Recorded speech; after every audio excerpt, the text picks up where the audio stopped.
Hey guys, Spud here, and today we're going to be doing a quick and dirty look at the air-to-air radar of the F-15E Strike Eagle from Razbam. Now, recently I put out a message on the community page of my YouTube channel asking you guys what is confusing you the most about the F-15E and what would you guys like the most help with, and a lot of you guys responded with the air-to-air radar. So today we're just going to do a quick and dirty kind of walkthrough slash demonstration slash tutorial on how to use the air-to-air radar in the F-15E from a very surface level viewpoint. A lot of the videos out there, as well as the manual that is expertly put together by Baltic Dragon, kind of overwhelm the watcher or the reader with information, and today's video is all about kind of demystifying the radar and showing you guys how it really isn't all that much different from the other modern aircraft that we have here in DCS world. So let's go ahead and hop in and get started. The skin we have on our aircraft today is a F-15SG for the Republic of Singapore Air Force. That is kind of the lead bird in the training squadron at Mountain Home Air Force Base for the F-15SG for the RSAF. And it memorializes Peace Carvin, the program for the RSAF to be able to procure the F-15SG. So pretty cool stuff here, guys, so let's get started.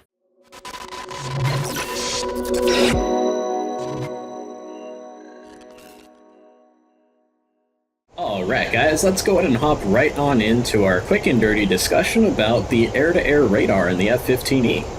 First, why don't we go ahead and turn the autopilot on with an altitude hold, so that way we can go heads down in the cockpit a little bit easier. And I know a lot of you guys out there have been getting rather confused by and maybe even a bit frustrated by the air-to-air radar here in the F-15E. And I can absolutely sympathize with that. I found learning the radar in the F-15E when I first hopped into it rather confusing and a little bit frustrating myself. I think right off the bat, one of the things that is kind of interesting for folks is that the radar display looks very, very different from all the other radar displays in DCS world. We have these big bars that kind of run throughout the entire screen that kind of clutter up the radar display as a whole, and unfortunately there's no way to actually get rid of them and kind of declutter the display.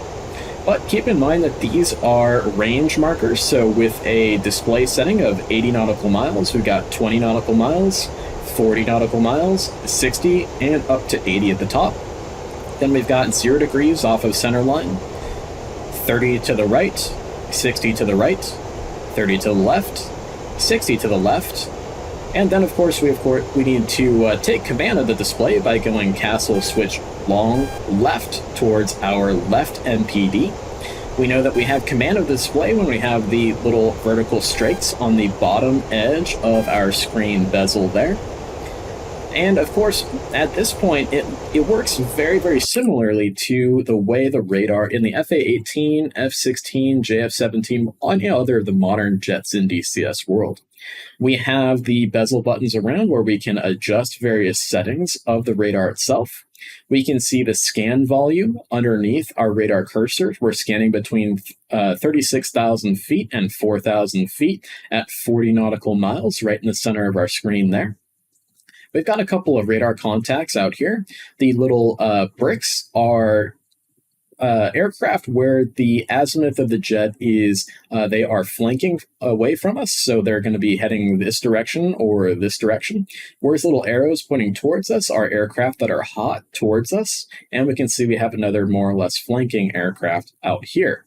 Now, out in front of us, we have a whole bunch of different radar contacts that we're going to be seeing on our radar that we can play with.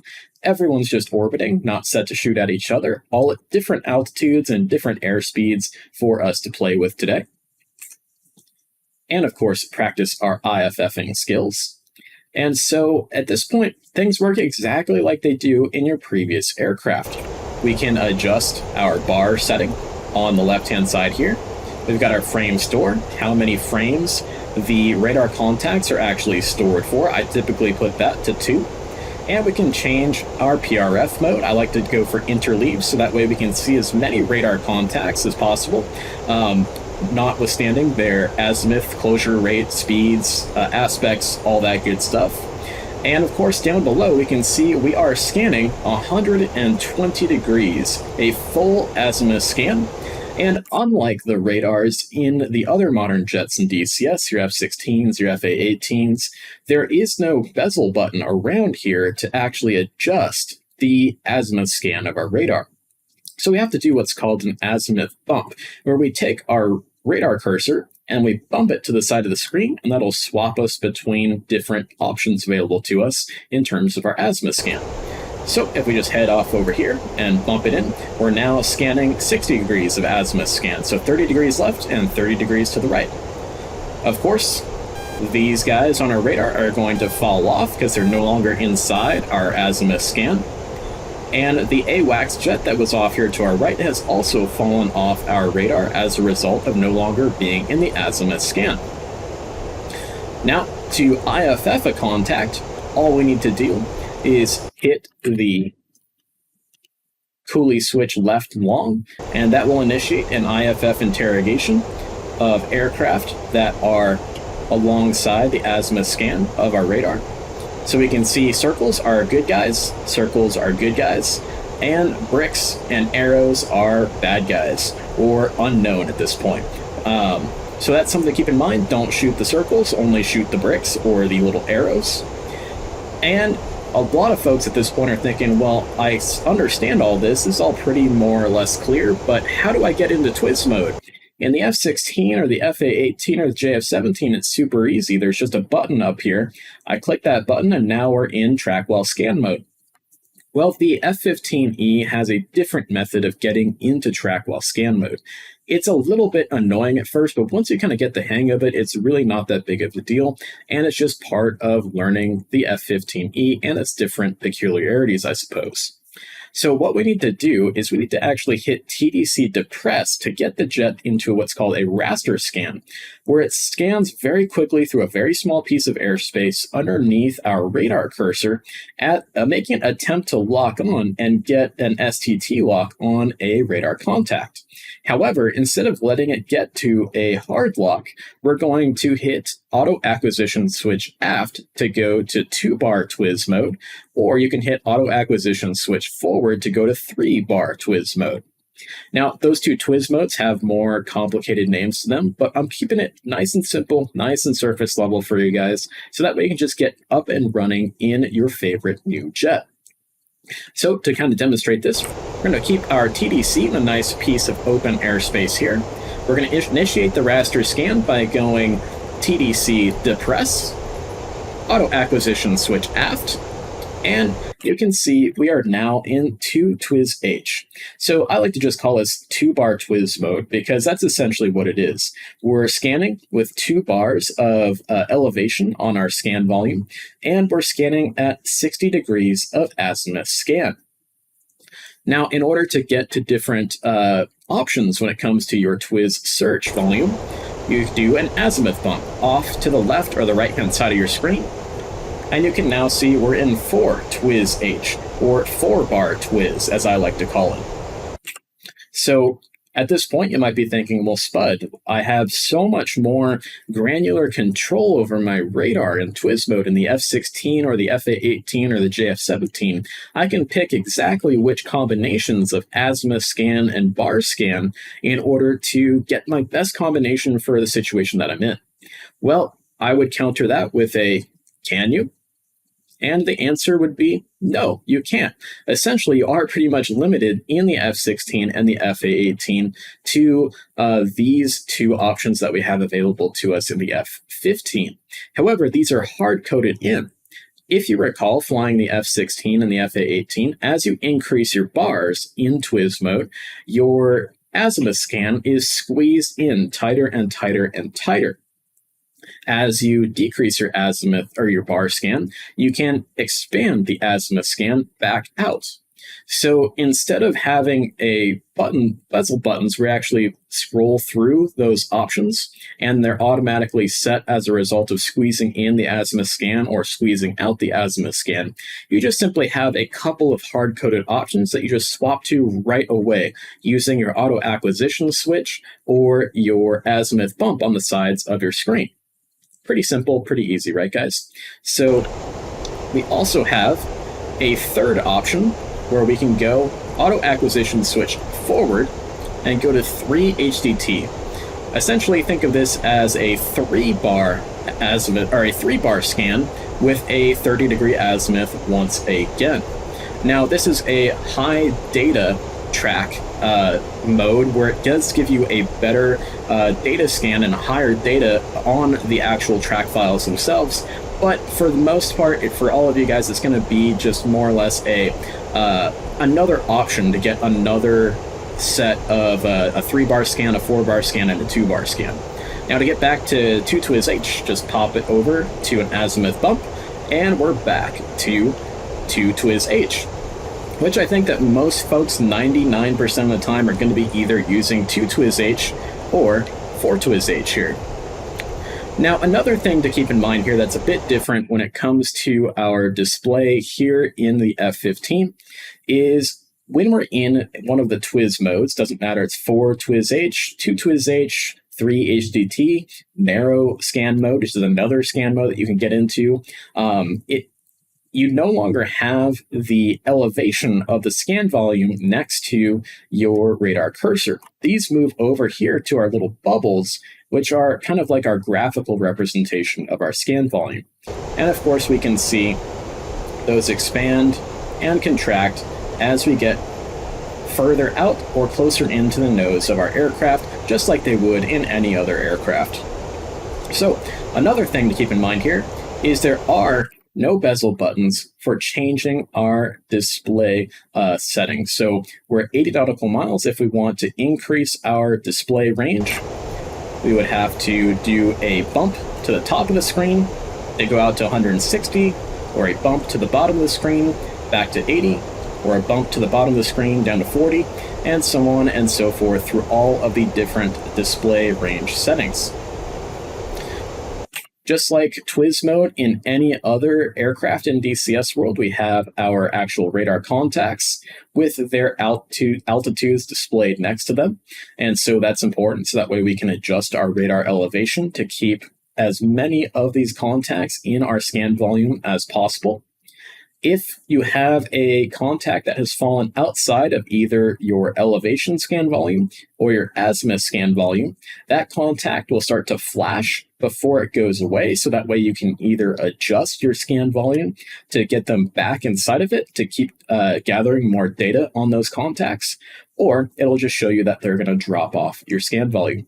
Of course, as you get closer and closer to your target, just like any other aircraft, your kind of cone, the beam coming out from your radar, is going to get smaller and smaller and smaller. So you're going to be able to see less and less aircraft. And within 15 to 10 nautical miles, I highly recommend you get your head outside of the cockpit and start using your ACN modes. So we've got our contacts down here at about 40 nautical miles. So let's go ahead and bump back out to 2TWIS-H, and I think that'll help us out a little bit. So we can see these guys are going away. These guys are down at 10,000 feet and 9,000 feet. Looks like our highest contact is 25,000 feet. So I'm going to bump our radar elevation down slightly using the radar elevation controls in order to get and keep as many of these guys in my scan volume as possible. Now, of course, that's going to be harder and harder, as you can see there, as we get closer and closer to these guys. So why don't we go ahead and single in on one of these groups. We'll go ahead and initiate a IFF interrogation. We can see got a couple of friendlies over here, but these guys are coming back as unknown.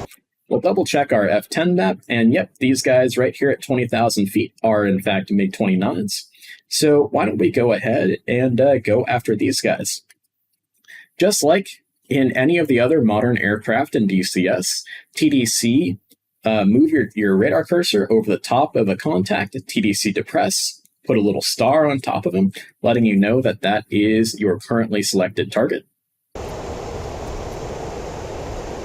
And we have one of these MiG-29s set as our target at this point. And now we can see we have our shoot queue in the middle there. So we'll start to maneuver our aircraft for our best intercept and engaging them with our AIM-120 AMRAPs. We'll knock the autopilot off.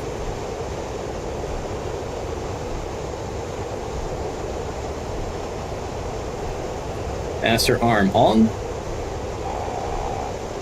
Double checking that we've got our AMRAMs selected.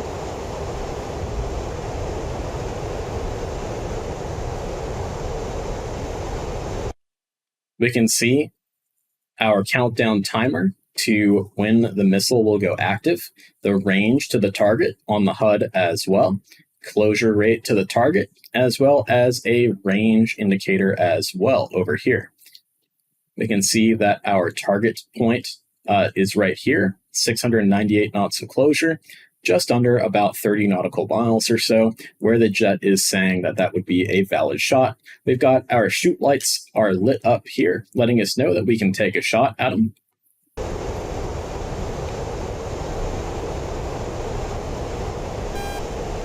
For my taste, that's a bit far for a shot with the AIM-120 Charlie 5 that we have in DCS World. Too bad we don't have a Charlie 7 or an AIM-120D, so I'm going to wait a little bit longer.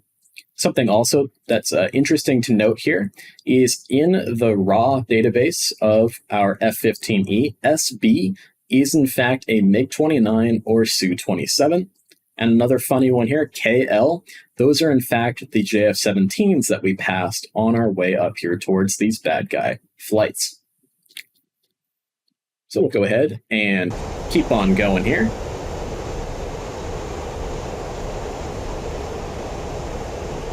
They're just dumping a whole lot of gas at this point. We'll do a range bump down to the bottom of our screen to keep our display setting correct and looking good. 22 nautical miles, why not? Fox 3. Now, at this point, you might be wondering, well, Spud, how do I very quickly swap over to fire an AMRAM at a different target? And it's a very easy thing to do. In the F-15E, all you got to do is go coolie hat up short. Oop, coolie hat up short to lock his wingman with a soft lock, and Fox 3 on the wingman. Now, no telling if these are going to actually impact. I don't really think they will.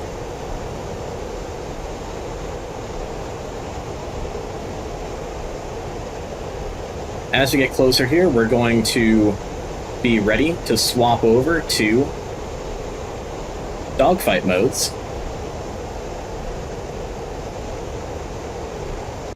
So a small correction here, guys. This top countdown timer here is actually the time to impact for the missile when you fire it, and then your time to active and time to impact once the missile is done being supported and then going Mad Dog is going to be down here just below as well. So I told you this was a quick and dirty video, so you're getting quick and dirty info. So these guys are definitely both very much defensive. I don't know how much energy these two AIM-120s have anymore.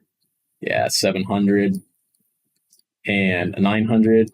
Maybe the one on the right will be impacted, but definitely not a good bet.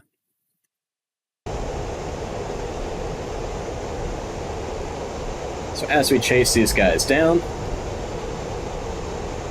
it's probably worth it to go ahead and fire a second Fox 3 at this guy, and then we're going to go over into dogfight modes. Now, I find the most reliable way to force the F-15's and APG-70 radar into the ACM, or air combat maneuvering, or dogfight modes, is to pop the radar back to RWS mode by going auto acquisition switch depress, and then go auto acquisition switch forward to go to the wide scan, and then forward again to bore sight mode. Typically, I like to use bore sight mode the best.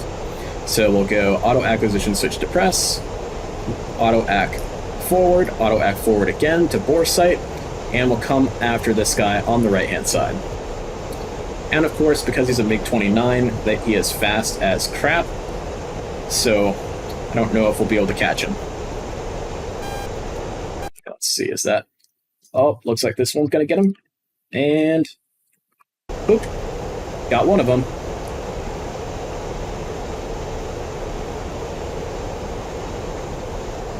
Not sure what this guy's doing out here. Yep, he is just hightailing it out of here. He's going slow though, so I'm definitely catching up on him.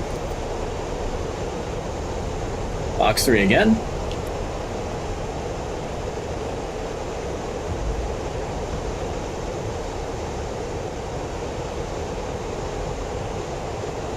And we got him. Nice. Alright, auto acquisition switch to press in order to pop the radar back to RWS mode from the dogfight modes. Then we'll do a raster scan, TDC to press, auto acquisition switch aft to go back to 2TWIS H mode, and we'll do a range bump to get the radar back out to a larger scan volume. And at this point I'm down at 16,000 feet. I think I can see visually 2, maybe 3 jets out in front of me there. They're very difficult to make out. Not getting them on the radar here, so what we'll do is we'll go bump out to 4TWIS H. Let's see if we can get somebody. Go back to interleaved mode because it seemed to get anybody on the radar. Okay, and we'll go do an IFF interrogation. It looks like these guys are in fact good guys, so we definitely don't want to go after them. We're seeing circles. Alright, let's look visually here. We've got another contact out here down at 10,000 feet. I know that there's only one flight of friendly jets out here in this area, but we'll do our due diligence and we will do another IFF interrogation on him. We'll go TDC to press. We'll set that as our primary target. At this point, I believe... Yep, still got a couple AMRAMs left.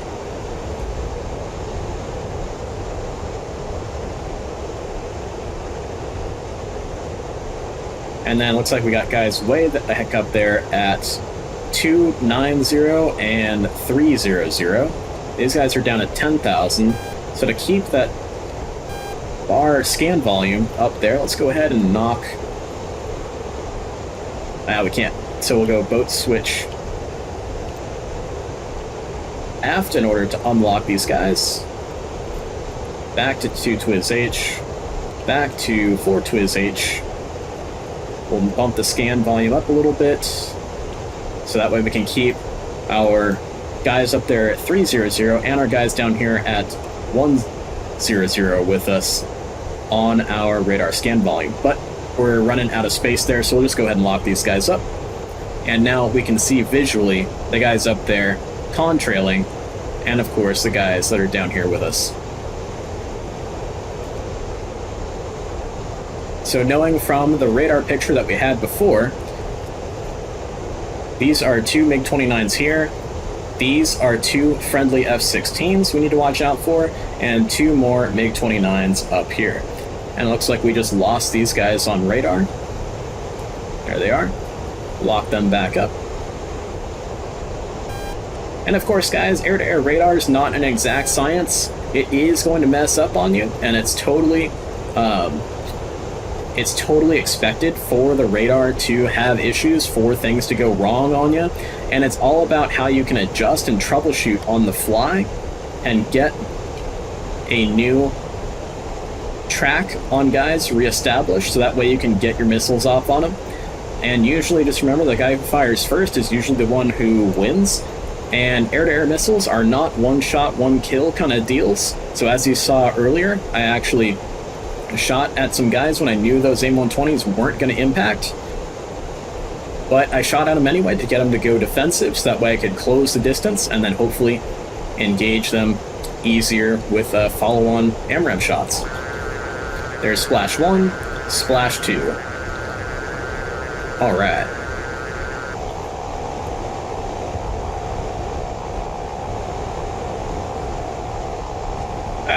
Track IR's having difficulties. Alright, we'll come back around here.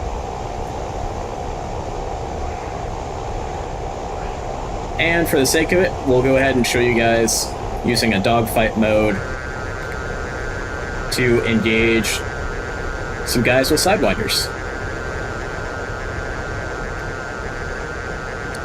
Use the paddle switch on the stick of your F-15 in order to slave your Sidewinder to your radar contact, which is slightly different from other aircraft in DCS world. So that's something to just be aware of. So they're 7 nautical miles away, and I'm coming up at them from behind. I am using gas like crazy, that's for sure.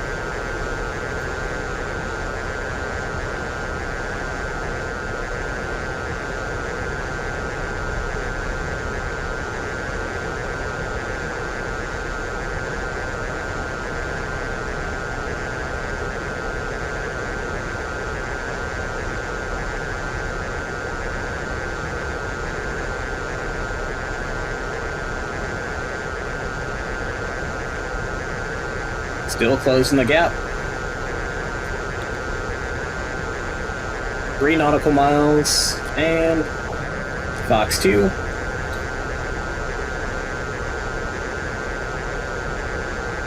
I don't think this guy sees me.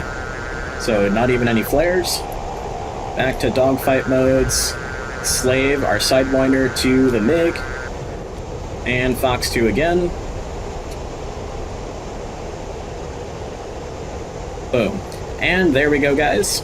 I hope this video was helpful for you guys in terms of trying to maybe demystify the air-to-air radar in the F-15E a little bit.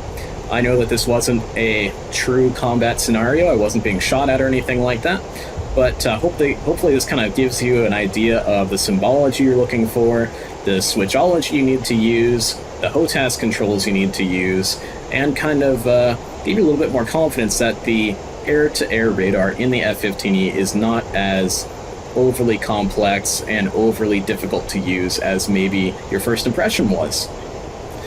Keep in mind, guys, that I use this same radar training range, and I give these to all my folks who do one-on-one lessons with me, and that is always a good time. So hopefully this video helped you out. We'll see you in the next one. Fly safe out there, guys, and enjoy this beautiful game.